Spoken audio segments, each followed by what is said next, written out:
गांव के किनारे एक छोटा सा घर था जहां एक लड़का नामक आर्यन अपने माता पिता के साथ रहता था। आर्यन का दिल बहुत बड़ा था, लेकिन उसकी जिंदगी में कोई अच्छा दोस्त नहीं था। वह अक्सर अकेला महसूस करता था और अपनी दुनिया में खोया रहता था। उसके पास बहुत से खिलौने थे, लेकिन असली दोस्त की तलाश थी। एक दिन जब वह गांव के खेतों में खेल रहा था, उसने देखा कि एक छोटी सी बिल्ली बहुत डर डरी सी एक कोने में बैठी थी। बिल्ली का शरीर बहुत कमजोर था और उसकी आंख समझ गया कि बिल्ली भूखी और थकी हुई है। उसने अपने बैग से कुछ खाना निकाला और उसे उस बिल्ली के पास रखा। बिल्ली ने कुछ देर तक आर्यन की आंखों में देखा, फिर धीरे धीरे खाना खा लिया। आर्यन ने उसे प्यार से पनहुचकर कहा, तुम अब मेरे साथ रहोगी। आर्यन ने उस बिल्ली को प्यारी नाम दिया, क्योंकि वह बहुत प्यारी और मासूम थी। वह हर दिन उसे खाना खिलाता, उसके साथ खेलता और उसकी देखभाल करता। प्यारी अब आर्यन का सबसे अच्छा दोस्त बन गई थी, लेकिन फिर भी आर्यन को लगता था कि उसकी जिंदगी में कुछ और कमी है। एक दिन कुत्ता गांव के बाहर बहुत अकेला बैठा हुआ था।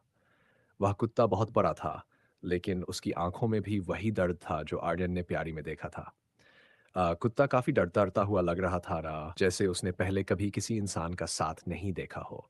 आर्यन ने धीरे धीरे कुत्ते के पास जाकर कहा, तुम डरते हो? तुम अकेले क्यों हो? कुत्ता कुछ नहीं बोला, बस उसकी आंखों में चिंता थी। आर्यन ने समझाया, डरो मत, मैं तुम्हें दोस्त बना सकता हूँ। आर्यन ने कुत्ते को थोड़ा सा खाना दिया और लेकिन धीरे धीरे वह आर्यन के साथ सहज होने लगा। आर्यन ने उसे भालू नाम दिया, क्योंकि वह कुत्ता बड़ा और मजबूत था, लेकिन अंदर से बहुत नर्म और प्यारा था। अब आर्यन के पास दो बहुत अच्छे दोस्त थे, प्यारी और भालू। तीनों मिलकर एक साथ खेलने और घूमने लगे। वे खेतों में दौड़ते, नदी के किनारे साथ साथ चलते और कभी भी एक दूसरे को अकेला नहीं छोड़ते थे। गांव के लोग इस अद्भुत दोस्ती को देखकर हैरान थे, क्योंकि आमला और बिल्ली आपस में नहीं मिलते थे।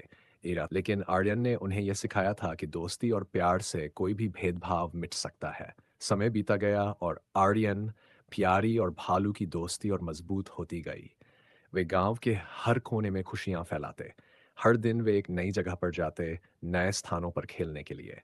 एक दिन गांव में एक बुरी आंधी आई। सब लोग डर के मारे अपने घरों में छुप गए, लेकिन आर्यन, प्यारी और भालू ने सोचा कि वे अपने दोस्तों को भी सुरक्षित रखना चाहिए। वे एक सुरक्षित स्थान पर चले गए और वहां पूरी रात रहे। अगले दिन जब आंधी खत्म हुई, गांव के लोग आर्यन, प्यारी और भालू की दोस्ती की ताकत को देखकर बहुत प्रभावित हुए। उन्हें यह समझ में आया कि सच्ची दोस्ती किसी भी मुश्किल का सामना कर सकती है। आर्यन ने सबको बताया, अगर हम प्यार से एक